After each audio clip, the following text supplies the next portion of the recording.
What's good, everyone? OJ here. Welcome back to another video. Today we've got a lot of great discussion points and also news to go over, but before we get into anything, please make sure you hit that like button, subscribe if you're someone new, and click that notification bell to get my videos first, and make sure you drop a comment below about any of the topics, especially Xenoblade Chronicles X, which we're going to get into right now. So let's talk about this, because this is the question that honestly on my live streams and also even in videos and on Twitter and on so many places that I'm active when it comes to my content, people ask me, OJ, what do you think about Xenoblade Chronicles X on the Nintendo Switch? We obviously haven't gotten a port on the Nintendo Switch yet. The game is stuck on the Wii U, Nintendo's worst selling main home console of all time, and people obviously have a problem with that. And I've made previous videos discussing the possibilities, what I've heard, could it happen, but I wanted to give you guys the latest on what I think when it comes to Xenoblade Chronicles X on the Nintendo Switch, or potentially in the future on a different system. So first and foremost, guys, the most important thing right now at this point is Xenoblade Chronicles 3. Xenoblade Chronicles 3 is launching on July 29th, and I'm telling you, if you want to see Xenoblade Chronicles X, if you want to see the series continue to get bigger and better, now is the time to support Xenoblade Chronicles 3, not 2, 3, 4, 5 years later when people are crying and complaining they can't find a physical version because people didn't want to buy it when it was in print and right there for you to get at the stores. Now is not the time to say, oh, I'm not going to get it and I'm going to wait years and years and years to play it.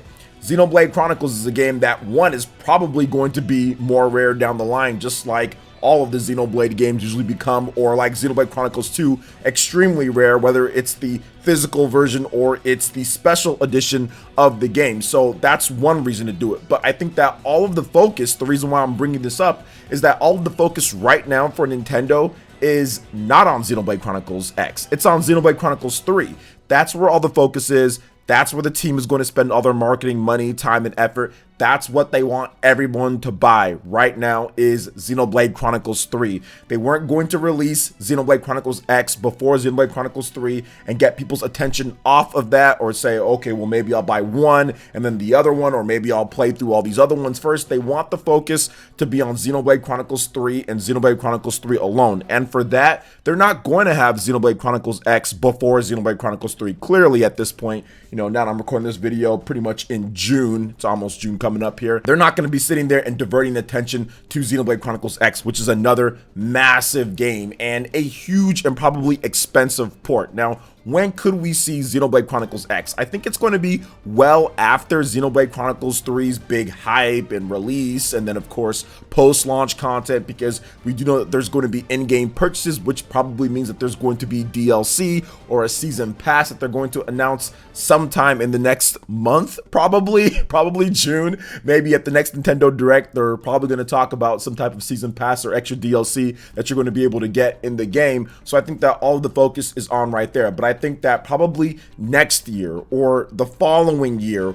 or at least on a different platform, I think that's when we maybe see Xenoblade Chronicles X come into play. But I think that Xenoblade Chronicles X, for those who haven't played it, there's an issue, and the ending's an issue. Now, I'm not going to go over any spoilers, but I think that what they're going to do with this game is probably have some type of Xenoblade Chronicles X Definitive Edition, where it's almost like Xenoblade Chronicles Definitive Edition, where they had the future connected, and that kind of ties up some things and open up some possibilities for story stuff. I'm not want to have spoilers or anything like that, but yeah, it opens up some possibilities and everything like that. So I think that that's what they're probably going to do with Xenoblade Chronicles X, because it ends on a somewhat cliffhanger, and I think that they actually want to tie that all the way up, but that's going to once again take time, resources, and I'm just not sure if it fits in with the regular Nintendo Switch timeline. But I do think that it's going to come out at some point, but I just don't know where it fits in all of this. Could we see it next year? I mean, maybe that's a possibility. Could it be at the September or fall Nintendo Direct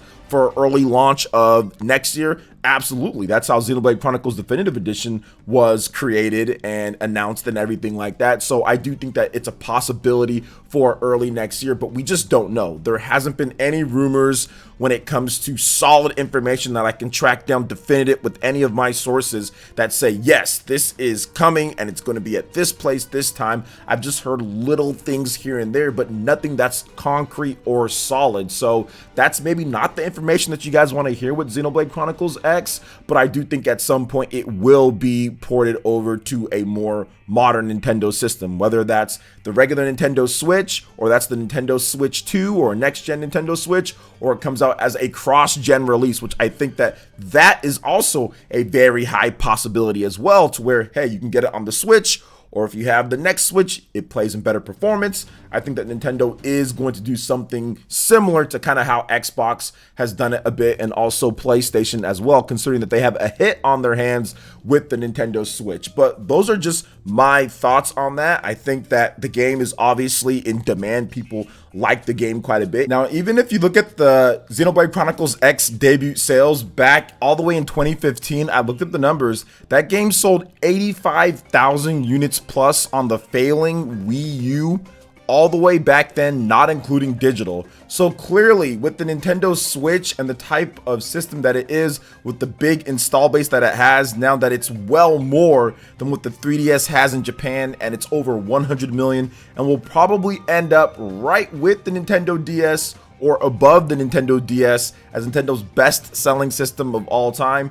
I definitely think that there is a nice market for more Xenoblade Chronicles X, and Nintendo will revisit the game at some point when the time is right and when they can actually wrap it up and make things good for the game just overall. But what are your thoughts when it comes to Xenoblade Chronicles X and what I've stated about it? Do you feel that it could come sooner, that it's going to come later? Maybe it's not going to come at all. Let me know your thoughts in the comment section below. All right, and moving on to the next topic here, guys, I do want to go over just a little bit of the sales impact and what we could see with Xenoblade Chronicles 3. This is also a question that I've talked about before in the past, but I also want to discuss it again just because Xenoblade Chronicles 3 is coming up, and kind of looking back at some of what Xenoblade has done and what you could expect for the sales of this game, and if it can break into the major franchise territory. What did the previous games do? And just kind of putting everything together, because this is a question that I get asked quite a bit. Now, in Xenoblade Chronicles, obviously, it's not going to be a franchise like Mario or Zelda or Splatoon or Animal Crossing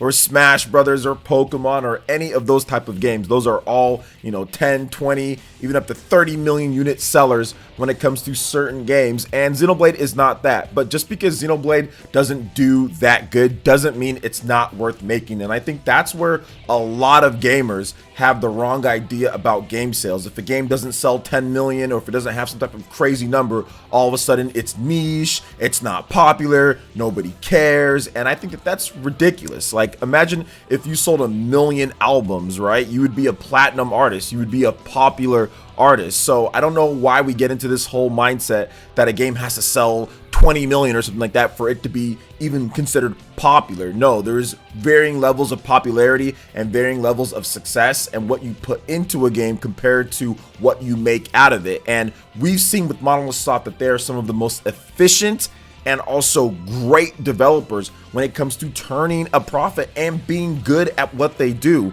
And that's exactly what Monolith Soft is going to do with Xenoblade Chronicles 3. Now, where I see the sales of this game kind of being at, the numbers that we've got last for Xenoblade Chronicles 2 is from the 2021 CESA Games white papers, where they looked at the sales, and Xenoblade Chronicles 2 actually sold 2.17 million units as of December 31st, 2020. So this was going on 2 years ago now at this point, and I'm pretty sure with all the people getting excited for Xenoblade Chronicles 3, the digital numbers and whatever physical numbers were left over from what people were buying is probably above 2.5 million. I would think that it's probably around that level at this point. So 3 million, 4 million plus for Xenoblade Chronicles 3 is very likely here, and that would be a surprising thing, I think, to a lot of people out there. Now, we know that in order for Xenoblade to become a major franchise, there has to be certain parameters that are hit. I know that Nintendo talked about how Fire Emblem became a major franchise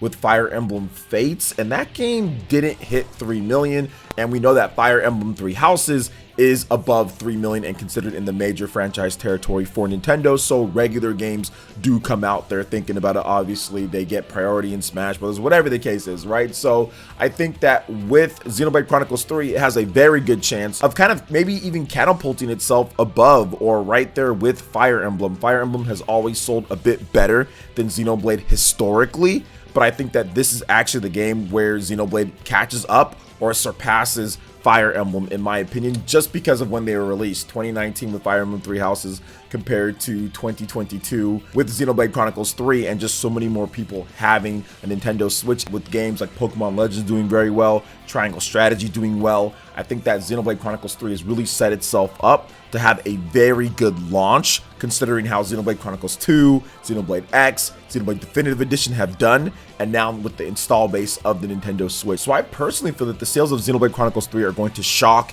and surprise a lot of people out there when we get those debut Japanese sales, and of course maybe when we see the MPD sales as well. But what are your thoughts when it comes to Xenoblade Chronicles and potentially what it could sell out there for its debut? Will it shock some people out there?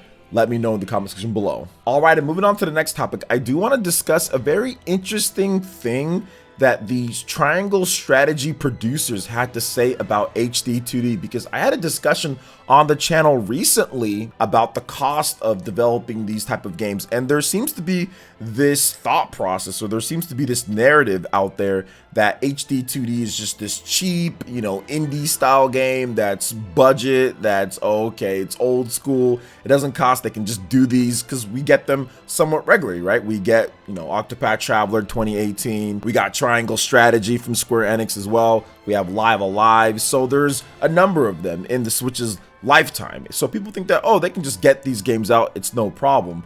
But then we started hearing some things about Live Alive. Oh, it took them about 3 years to get that remake done, from a planning phase all the way to completion.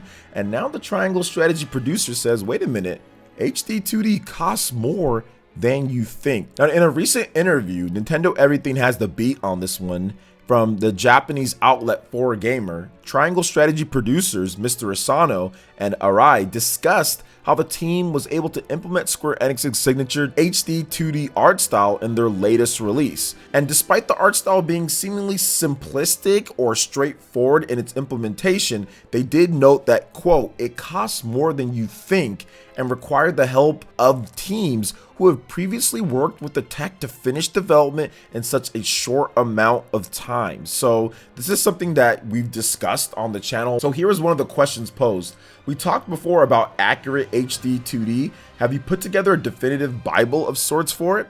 And here's what Mr. Asano had to say. We haven't put together anything like that.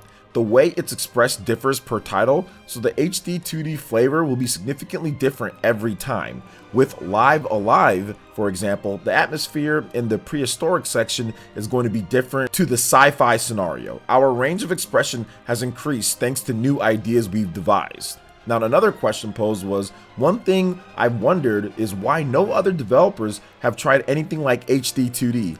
As indie games thrive, the number of games using pixel art has increased, and I would have thought could be applied to those games as well. Here's what Mr. Asano said. It's probably worth noting that it costs more than you'd think. In that respect, it's a good match for the titles we want out of Square Enix. There might not be much to gain from other companies copying it. So that's what they talked about there, and that's something that I've been trying to stress, that hey, just because it's pixel art and it's HD 2D doesn't mean it's just some super cheap game and it takes them, you know, 1 year to get it done. No, this is something that's complex. It's not as easy as you would think. And like Mr. Asano said, that people that have worked previously on other games have to help them out and say, okay, this is how you get this done, this is how you make sure that this gets done. Development isn't just some type of copy and paste type of deal. It is a lot of work, even for these pixel art and HD 2D games. I would say the only game that I've seen that kind of has this art style from another developer is the Eiyuden Chronicles 100 Heroes. That one kind of has like an HD 2D type of style to it as well. Not quite the same, but definitely right around in that type of range. So I think that maybe as we go forward, and obviously these HD 2D titles have been doing really well, maybe more developers that have a little bit more of a budget can kind of implement these type of techniques as well. well with it. But Square Enix was obviously at the forefront for it, and they've really been doing a great job, as the HD 2D engine and what they do, that's actually made within Unreal Engine 4, so it's kind of layered on top of things. But what are your thoughts when it comes to what Mr. Asano had to say here, and the producers, about HD 2D? Also, what do you think about Xenoblade Chronicles X and what's going on there? And also, Xenoblade Chronicles 3 and the type of sales that this game could have? Let me know your thoughts in the comment section below. Alright guys, that wraps it up for this video here. Thank you so much for watching. I do appreciate it. Please make sure you hit that like button, subscribe if you're someone new, click that notification bell, and we will see you for the next video. Peace.